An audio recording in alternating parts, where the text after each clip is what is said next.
हर हर Mahadev.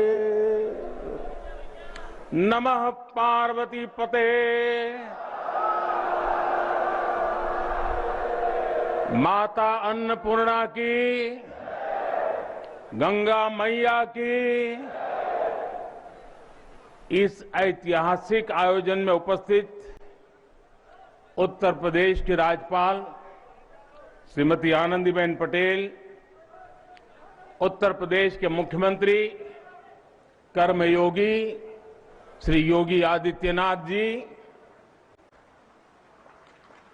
Bharatiya Janata party के राष्ट्रीय अध्यक्ष, हम सबके मार्गदर्शक श्रीमान जेपी नड्डा जी, उप मुख्यमंत्री भाई केशव प्रसाद मौर्य जी, दिनेश शर्मा जी, केंद्र में मंत्रिपरिषद के मेरे साथी महेंद्र नाथ पांडे जी, उत्तर प्रदेश भारतीय जनता पार्टी के अध्यक्ष स्वतंत्र देव सिंह जी, यहां के मंत्री श्रीमान नीलकंठ तिवारी जी, देश के हर कोने से आए हुए पूज्य संतगण और मेरे प्यारे काशीवासी,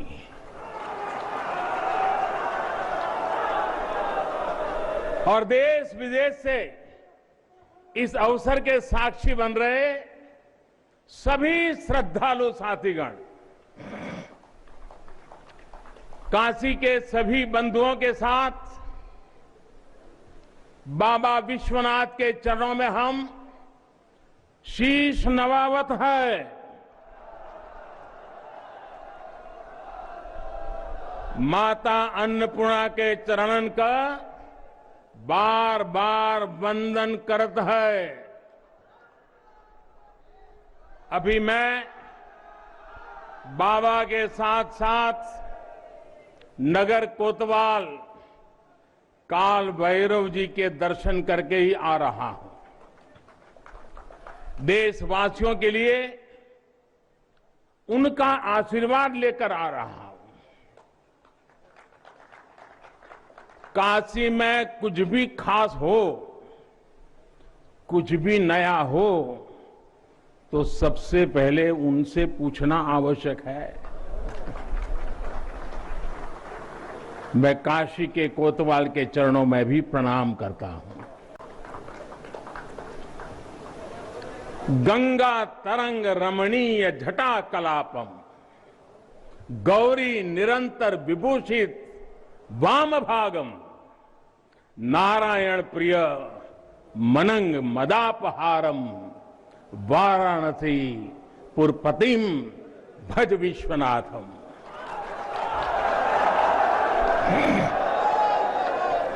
हम बाबा विश्वनाथ दरबार से देश दुनिया के उन श्रद्धालु जनन के प्रणाम करत है जो अपने अपने स्थान से इस महायज्ञ के साक्षी बनत हन। हम आप सब काशीवासी लोगन के प्रणाम करत है, जिनके सहयोग से इस शुभ घड़ी आयल है। हृदय गदगद है, मन आह्लादित है। आप सब लोगन के बहुत बहुत बधाई।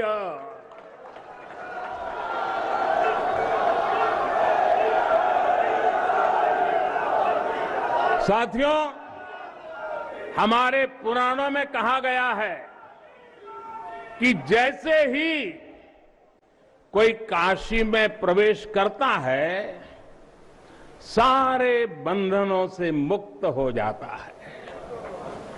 भगवान विश्वेश्वर का आशीर्वाद, एक अलौकिक ऊर्जा यहां आते ही हमारे अंतर आत्मा को जागृत कर देती है। और आज तो इस चीर चैतन्य काशी की चेतना में एक अलग ही स्पंदन है। आज आदि काशी की अलौकिकता में एक अलग ही आभा है। आज शाश्वत बनारस के संकल्पों में एक अलग ही सामर्थ्य दिख रहा है।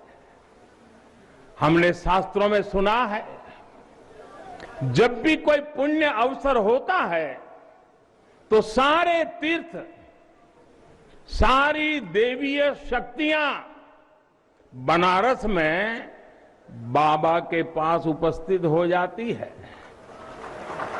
कुछ वैसा ही अनुभव आज मुझे बाबा के दरबार में आकर हो रहा है।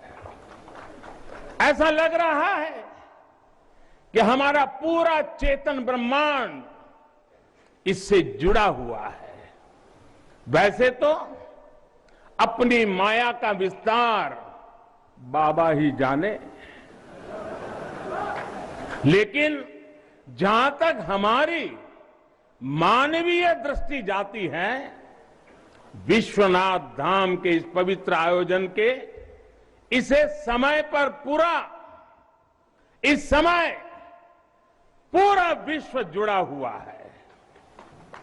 साथियों, आज भगवान शिव का प्रिय दिन सोमवार है।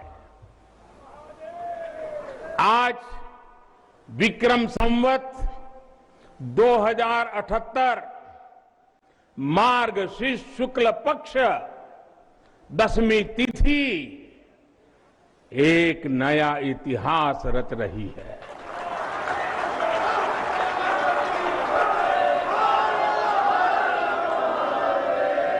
और हमारा सौभाग्य है कि हम इस तिथि के साक्षी बन रहे हैं। आज विश्वनाथ धाम अकल्पनीय अनंत ऊर्जा से भरा हुआ है।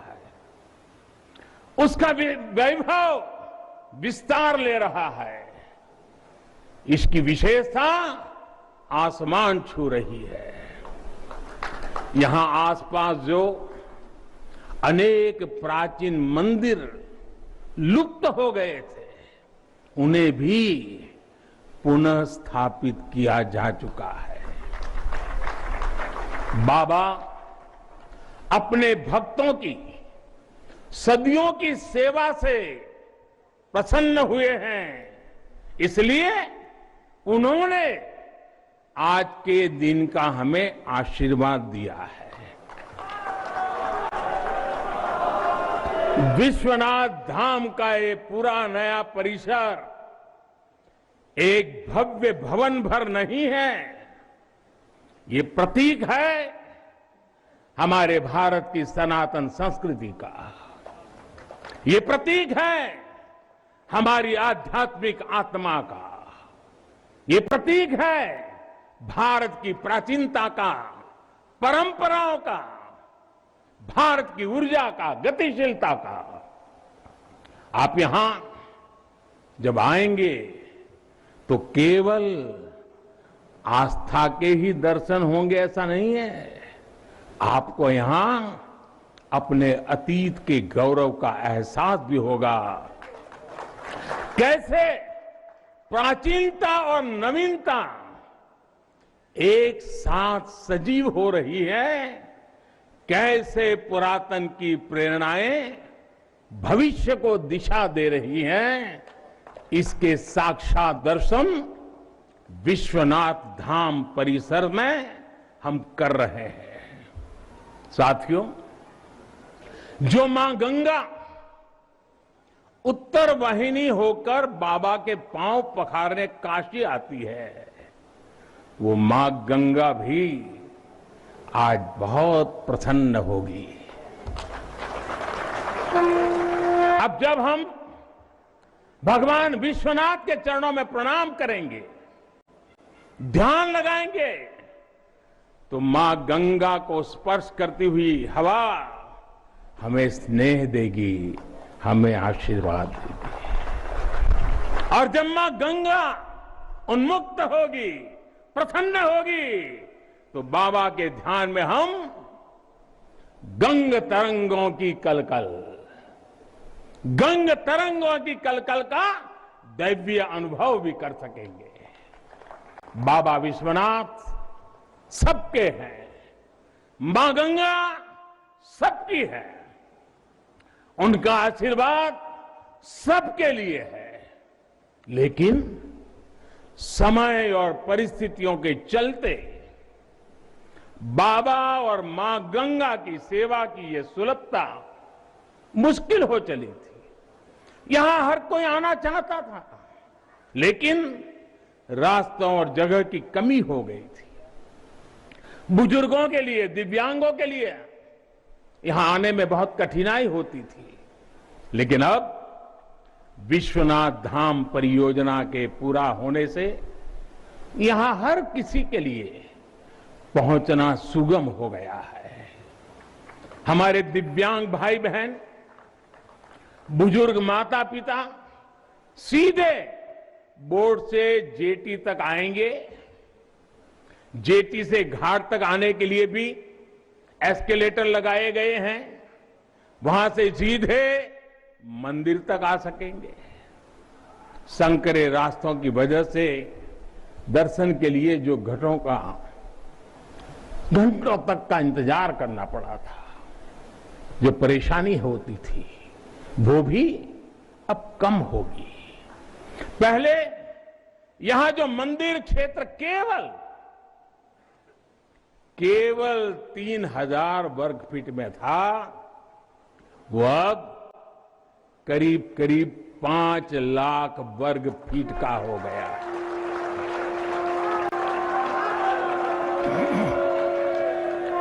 अब मंदिर और मंदिर परिसर में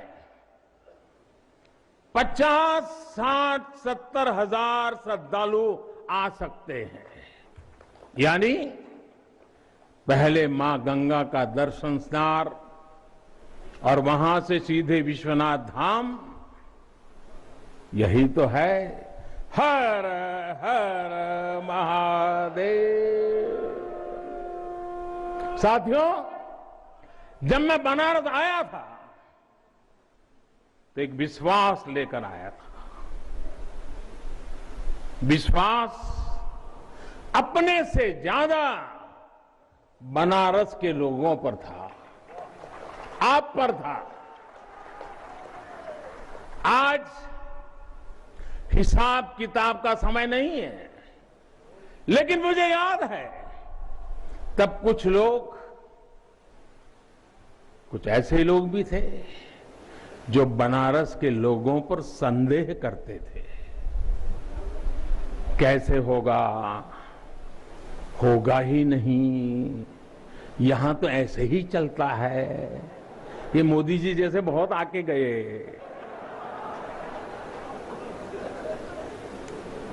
मुझे आश्चर्य होता था कि बनारस के लिए ऐसी ही धारणाएं बना ली गई थी, ऐसे तर्क दिए जाने लगे थे।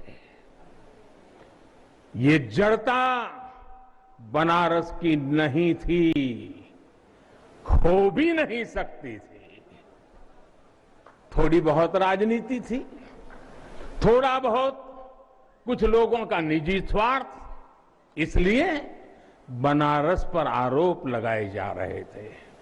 लेकिन काशी तो काशी है, काशी तो अविनाशी है। काशी में एक ही सरकार है।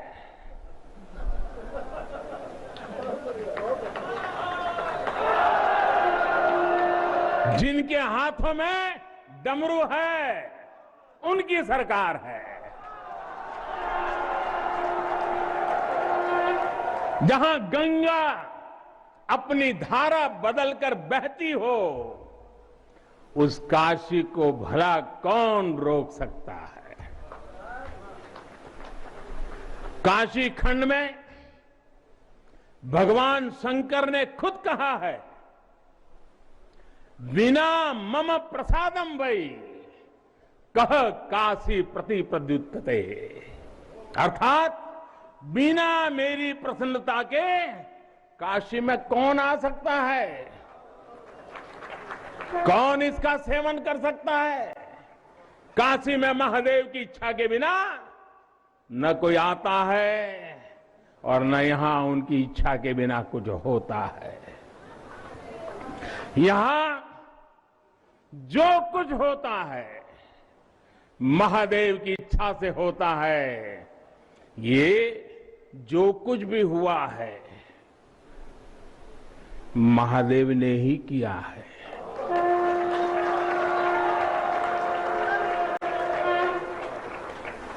ई विश्वनाथ धाम तो बाबा आपन आशीर्वाद से बनेले हुअन। उनकर इच्छा के बिना का कोई पत्ता हिल सकेला? कोई कितना बड़ा हवे तो अपने घरे का होइए,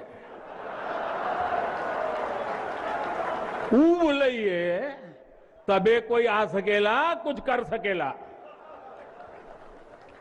साथियों, बाबा के साथ अगर किसी और का योगदान है तो वो बाबा के गणों का है।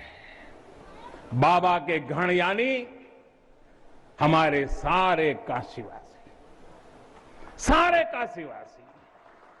जो खुद महादेव के ही रूप है।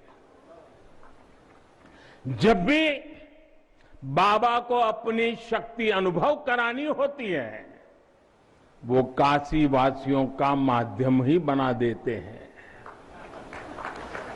फिर काशी करती है और दुनिया देखती है। इदम शिवाय इदम नमः, इदम शिवाय इदम नमः। भाई और बहनों, मैं आज अपने हर उस श्रमिक भाई बहनों का भी आभार व्यक्त करना चाहता हूं जिसका पसीना इस भव्य परिसर के निर्माण में बहा है। कोरोना के इस विपरीत काल में भी उन्होंने यहां पर काम रुकने नहीं दिया। मुझे अभी अपने इस श्रमिक साथियों से मिलने का अवसर मिला, उनके आशीर्वाद लेने का सौभाग्य मिला।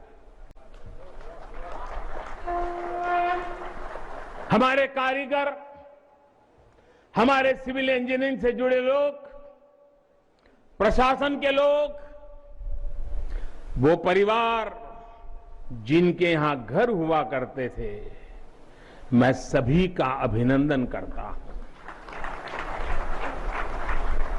और इन सबके साथ मैं यूपी सरकार, हमारे कर्मयोगी मुख्यमंत्री योगी आदित्यनाथ जी का भी और उनकी पूरी टीम का भी अभिनंदन करता हूं जिन्होंने काशी विश्वनाथ धाम परियोजना को पूरा करने के लिए दिन रात एक कर दिया।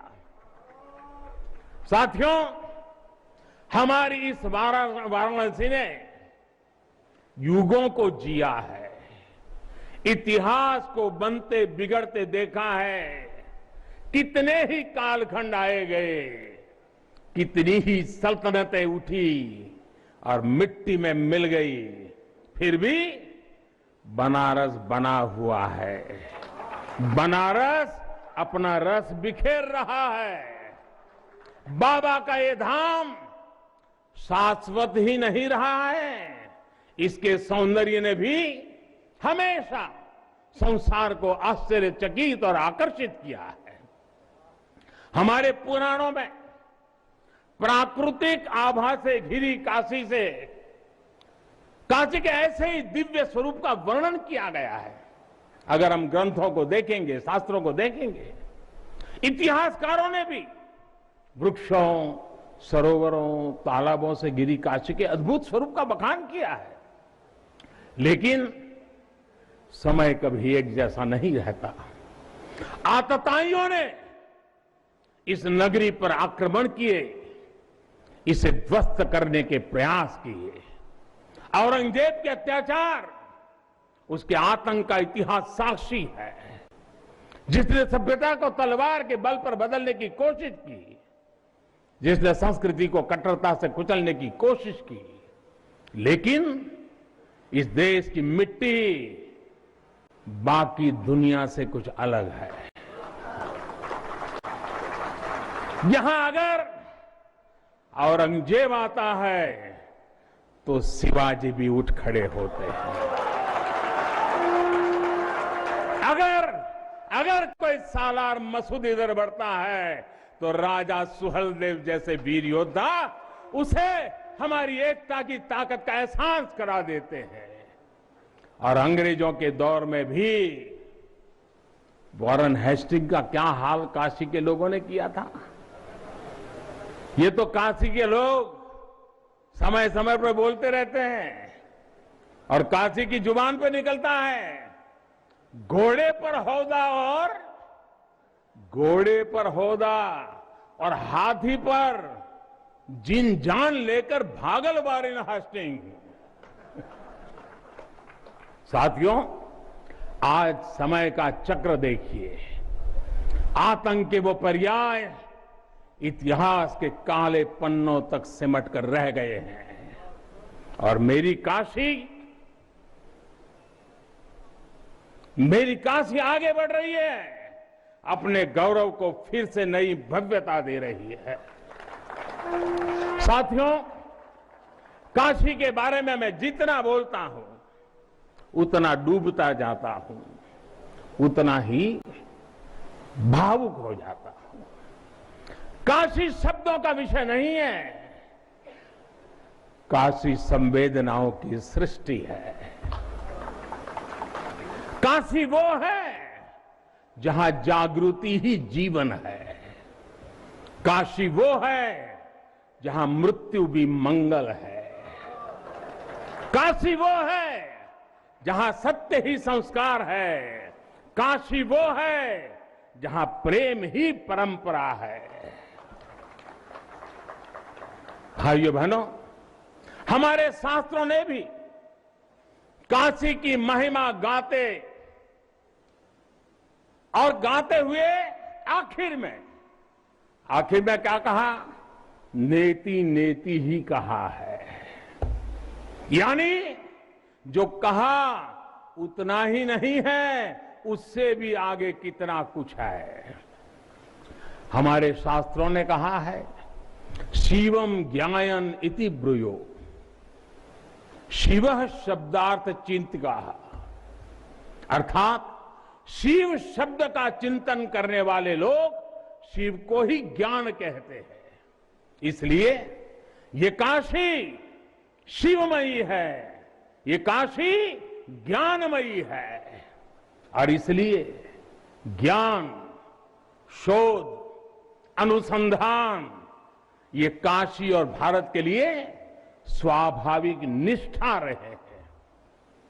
भगवान शिव ने स्वयं कहा है, सर्व क्षेत्रेषु भूपृष्ठे, सर्व क्षेत्रेषु भूपृष्ठे काशी क्षेत्रम च मे वपु, अर्थात धरती के सभी क्षेत्रों में काशी साक्षात मेरा ही शरीर है। इसलिए यहां का पत्थर, यहां का हर पत्थर शंकर है। इसलिए हम अपनी काशी को सजीव मानते हैं और इसी भाव से हमें अपने देश के कण कण में मातृभाव का बोध होता है। हमारे शास्त्रों का वाक्य है, दृश्यते स्वर्ग सर्वे है, काश्यम विश्वेश्वर तथा, यानी काशी में सर्वत्र हर जीव में भगवान विश्वेश्वर के ही दर्शन होते हैं। इसलिए काशी जीवत्व को सीधे शिवत्व से जोड़ती है। हमारे ऋषियों ने भी कहा है, विश्वेश्वम शरणम याया समे बुद्धि प्रदास्यति, अर्थात भगवान विश्वेश्वर की शरण में आने पर समबुद्धि व्याप्त हो जाती है। बनारस वो नगर है जहां से जगत गुरु शंकराचार्य को श्री डोम राजा की पवित्रता से प्रेरणा मिली। उन्होंने देश को एकता के सूत्र में बांधने का संकल्प लिया। ये वो जगह है जहां भगवान शंकर की प्रेरणा से गोस्वामी तुलसीदास जी ने रामचरितमानस जैसी अलौकिक रचना की।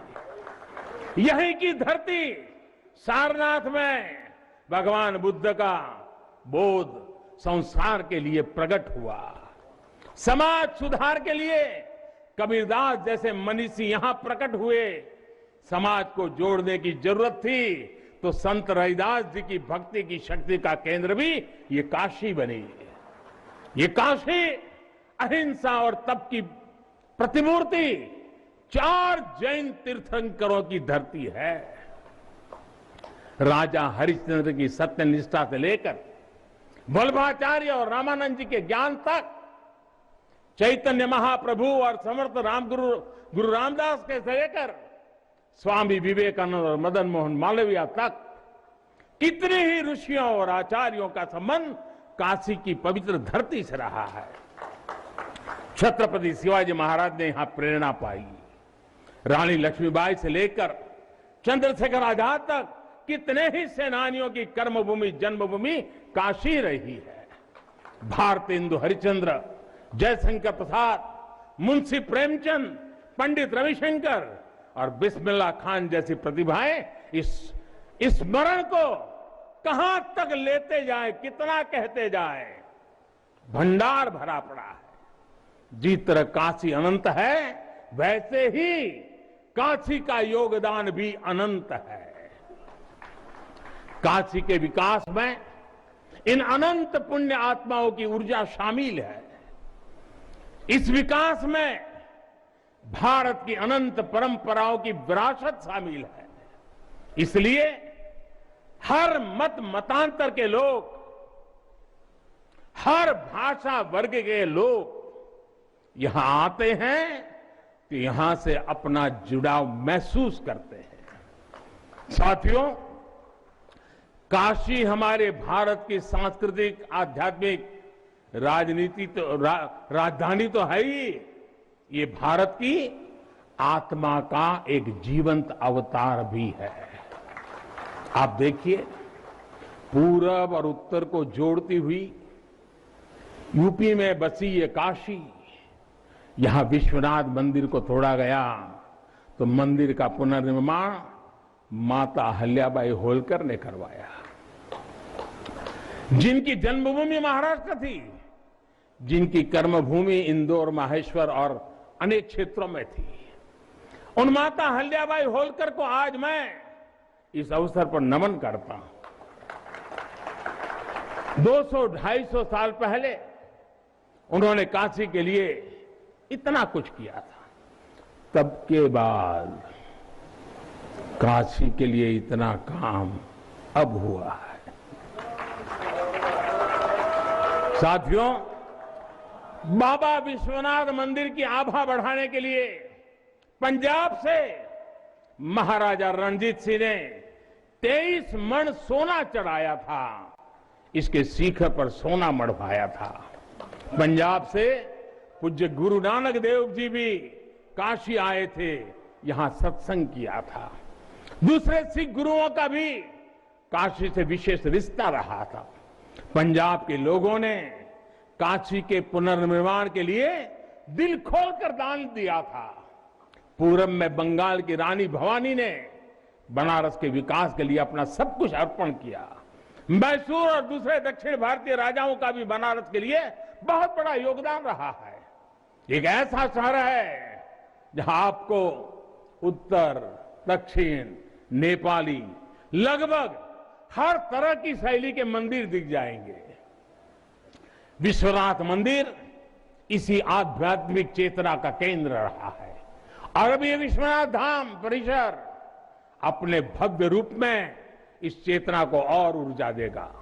साथियों, दक्षिण भारत के लोगों की काशी के प्रति आस्था, दक्षिण भारत का काशी पर और काशी का दक्षिण भारत पर प्रभाव हम सब भली भांति जानते हैं।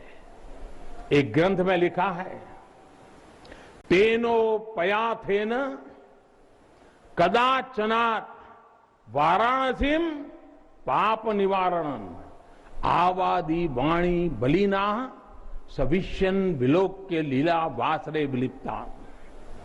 कन्नड़ भाषा में कहा गया है, यानी जब सदगुरु माधवाचार्य जी अपने शिष्यों के साथ चल रहे थे तो उन्होंने कहा था कि काशी के विश्वनाथ पाप का निवारण करते हैं। उन्होंने अपने शिष्यों को काशी के वैभव और उसकी महिमा के बारे में भी समझाया। साथियों, सदियों पहले की ये भावना निरंतर चली आ रही है। मां कवि सुब्रमण्यम भारती काशी प्रवास ने जिनके जीवन की दिशा बदल दी, उन्होंने एक जगह लिखा है, तमिल में लिखा है, काशी नगर पुलवर पेसुम उरई दान कांजी इल के पदर कोर खरूबी सेवोम, यानी काशी नगरी के संत कवि का भाषण कांचीपुर में सुनने का साधन बनाएंगे। काशी से निकला हर संदेश ही इतना व्यापक है कि देश की दिशा बदल देता है। वैसे मैं एक बात और कहूंगा, मेरा पुराना अनुभव है, हमारे घाट पर रहने वाले, नाव चलाने वाले कई बनारसी साथी तो, और आपने भी कभी अनुभव किया होगा, तमिल, कन्नड़ा, तेलुगु, मलयालम इतनी फराटेदार तरीके से बोलते हैं कि लगता है कि कहीं केरल, तमिलनाडु या कर्नाटक तो नहीं आ गए। अब इतना बढ़िया बोलते हैं। साथियों, भारत की हजारों सालों की ऊर्जा ऐसे ही तो सुरक्षित रही है, संरक्षित रही है। जब अलग अलग स्थानों के क्षेत्रों के सूत्र से जुड़ते हैं तो भारत एक भारत श्रेष्ठ भारत के रूप में जागृत होता है। इसलिए हमें सौराष्ट्र सोमनाथम से लेकर अयोध्या, मथुरा, माया, काशी, कांची, अवंतिका का हर दिन स्मरण करना सिखाया जाता है। हमारे यहां तो 12 ज्योतिर्लिंगों के स्मरण का ही फल बताया गया है। तस्य तस्य फल प्राप्ति ही भविष्यति न संशय, यानी सोमनाथ से लेकर विश्वनाथ तक 12 ज्योतिर्लिंगों का स्मरण करने से हर संकल्प सिद्ध हो जाता है, इसमें कोई संशय ही नहीं है। ये संशय इसलिए नहीं है क्योंकि स्मरण के बहाने पूरे भारत का भाव एकजुट हो जाता है, और जब भारत का भाव आ जाए तो संशय कहां रह जाता है, असंभव क्या बचता है। साथियों, ये भी सिर्फ संयोग नहीं है कि जब भी काशी ने करवट ली है, कुछ नया किया है, देश का भाग्य भी बदला है। बीते 7 वर्षों से काशी में चल रहा विकास का महायज्ञ आज एक नई ऊर्जा को प्राप्त कर रहा है।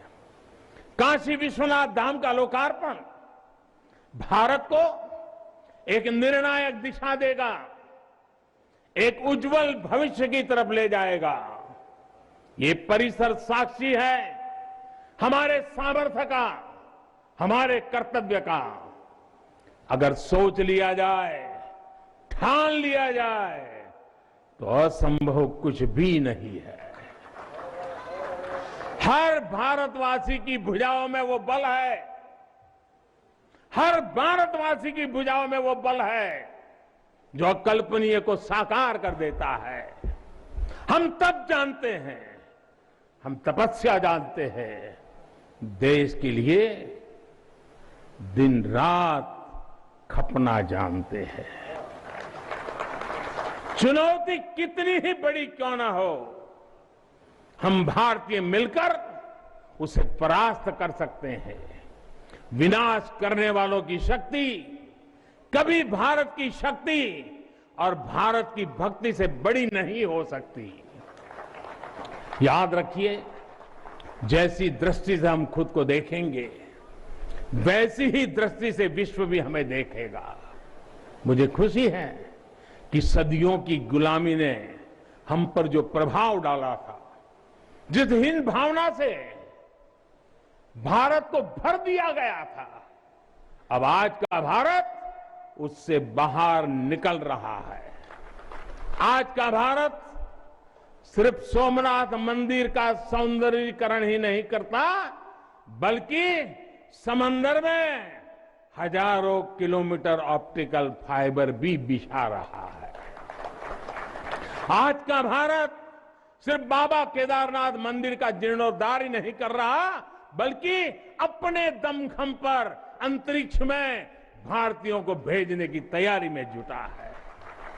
आज का भारत सिर्फ अयोध्या में प्रभु श्री राम का मंदिर ही नहीं बना रहा, बल्कि देश के हर जिले में मेडिकल कॉलेज भी बना रहा है।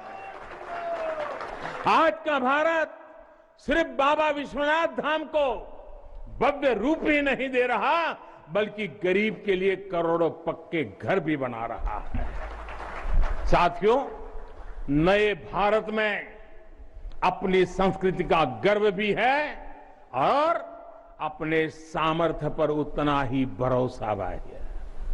नए भारत में विरासत भी है और विकास भी है। आप देखिए, अयोध्या से जनकपुर आना जाना आसान बनाने के लिए राम जन्म की मार्ग का निर्माण हो रहा है। आज भगवान राम से जुड़े स्थानों को रामायण सर्किट से जोड़ा जा रहा है और साथ ही रामायण ट्रेन चलाई जा रही है। बुद्ध सर्किट पर ही काम हो रहा है तो साथ ही कुशीनगर में इंटरनेशनल एयरपोर्ट भी बनाया गया है।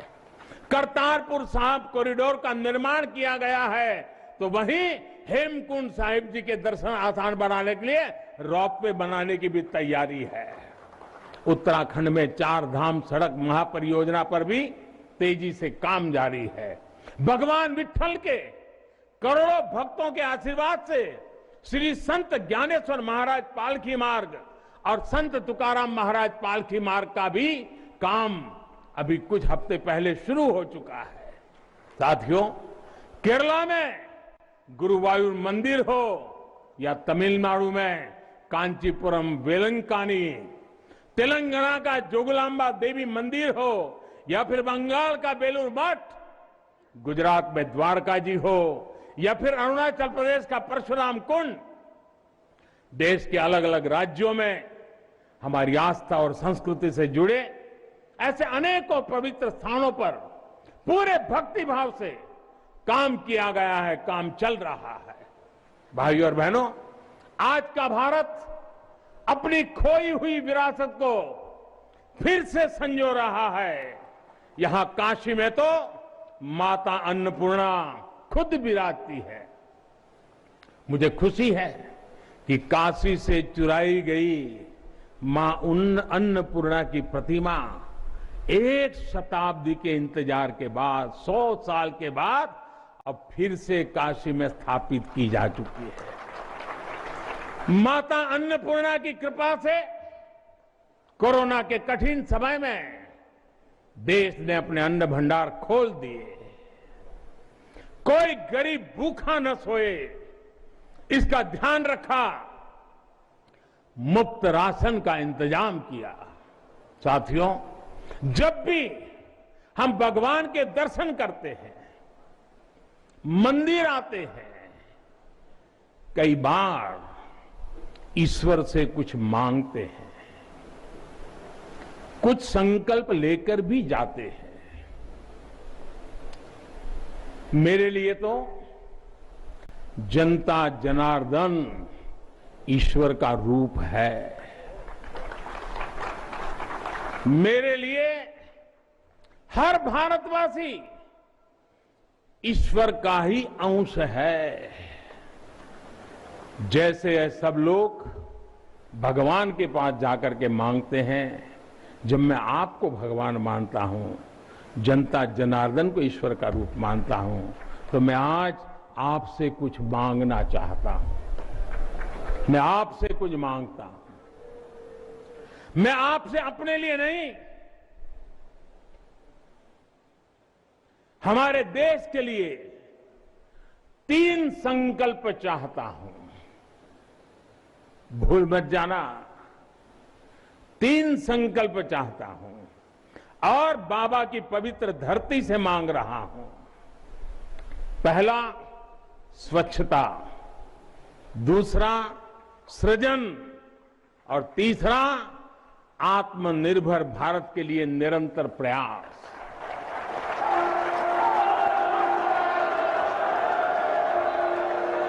स्वच्छता जीवन शैली होती है, स्वच्छता अनुशासन होती है। ये अपने साथ कर्तव्यों की एक बहुत बड़ी श्रृंखला लेकर आती है। भारत चाहे जितना ही विकास करे, स्वच्छ नहीं रहेगा तो हमारे लिए आगे बढ़ पाना मुश्किल होगा। इस दिशा में हमने बहुत कुछ किया है, लेकिन हमें अपने प्रयासों को और बढ़ाने होंगे। कर्तव्य की भावना से भरा आपका एक छोटा सा प्रयास देश की बहुत मदद करेगा। यहां बनारस में भी शहर में घाटों पर स्वच्छता को हमें एक नए स्तर पर लेकर जाना है। गंगा जी की स्वच्छता के लिए उत्तराखंड से लेकर बंगाल तक कितने ही प्रयास चल रहे हैं। नमामि गंगे अभियान की सफलता बनी रहे, इसके लिए हमें सजग होकर काम करते रहना होगा। साथियों, गुलामी के लंबे कालखंड में हम भारतीयों का आत्मविश्वास ऐसा तोड़ा कि हम अपने ही सृजन पर विश्वास खो बैठे। आज हजारों वर्ष पुरानी इस काशी से मैं हर देशवासी का आह्वान करता हूं, पूरे आत्मविश्वास से सृजन के लिए इनोवेट करिए, इनोवेटिव तरीके से करिए। जब भारत का युवा कोरोना के इस मुश्किल काल में सैकड़ों स्टार्टअप बना सकता है, इतनी चुनौतियों के बीच 40 से ज्यादा यूनिकॉर्न बना सकता है, वो भी ये दिखाता है कुछ भी कर सकता है। आप सोचिए, एक यूनिकॉर्न यानी स्टार्टअप करीब करीब 7-7 हजार करोड़ रुपए से भी ज्यादा का है और पिछले 1-1.5 साल में बना है। इतने कम समय में यह अभूतपूर्व है। हर भारतवासी जहां भी है, जिस भी क्षेत्र में है, देश के लिए कुछ नया करने का प्रयास करेगा, तभी नए मार्ग मिलेंगे, नए मार्ग बनेंगे और हर नई मंजिल पाकर रहेंगे।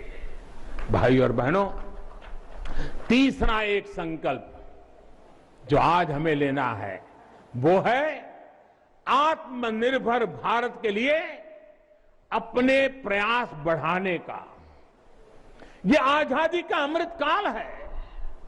हम आजादी के 75वें साल में हैं, जब भारत 100 साल की आजादी का समारोह बनाएगा, तब का भारत कैसा होगा, इसके लिए हमें अभी से काम करना होगा।